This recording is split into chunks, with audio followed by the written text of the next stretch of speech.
récits exceptionnels concoctés par notre service des sports, les moments forts à 6h10 qui nous ont fait vibrer cette année, c'est sur Europe 1 pendant les fêtes. On revient évidemment ce matin sur un phénomène, un titan, un colosse. Les superlatifs ne manquent pas pour qualifier Teddy Riner. Le judoka aux 10 titres mondiaux a encore une fois cette année décroché l'or malgré quelques petits pépins physiques, quelques inquiétudes. Il a écrasé la concurrence et cela méritait bien un récit signé Axel May. C'est un Teddy Riner reposé, souriant comme toujours, que nous retrouvons à Paris en cette froide journée de décembre. Il vient de passer des vacances en Nouvelle-Calédonie, suivi d'une mission pour l'UNICEF auprès d'enfants défavorisés au Togo. Et il n'a pas repris l'entraînement après une année 2017 marquée par 2 titres mondiaux supplémentaires, respectivement ses 9e et 10e titres. Forcément, lorsqu'on fait une belle saison comme celle-ci, on digère forcément bien et je pense que ça permet de passer des bonnes vacances, de terminer l'année dans les meilleures conditions. En tout cas, ouais, je suis très content d'avoir réussi à aller chercher ces 2 titres mondiaux.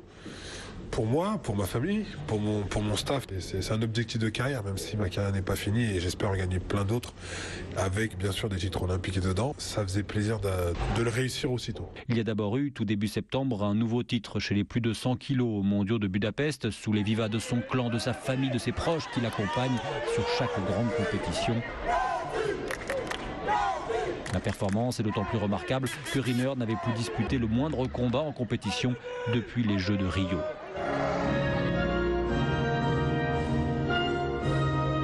Moins d'un mois et demi plus tard, à Marrakech, c'est le titre toute catégorie qu'il décroche. 10 titres, une décima comme il se plaît à le répéter, façon Real Madrid en Ligue des Champions de football ou Rafael Nadal à Roland-Garros. Présent à Budapest et à Marrakech, l'ex-star du judo français David Douillet répond à ceux qui pensent que c'est facile pour Riner de gagner tant il domine sa discipline. Blablabla. Une compétition, ça reste une compétition. Tout ce qu'il faut pour préparer une compétition, il faut le faire. Parce que s'il ne le fait pas, il ne gagnera plus. Et c'est comme ça. Donc chapeau bas.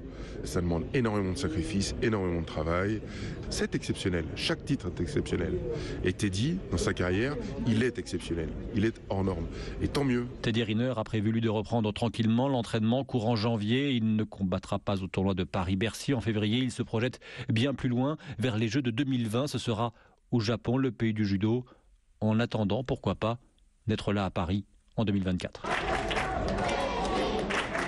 Récit signé Axel May pour Europe 1 sur cette année encore en sommet pour Teddy Riner, le judoka qui est d'ailleurs avec la skieuse Tessa Worley sont les sportifs français de l'année selon le journal L'Équipe qui en fait sa une ce matin.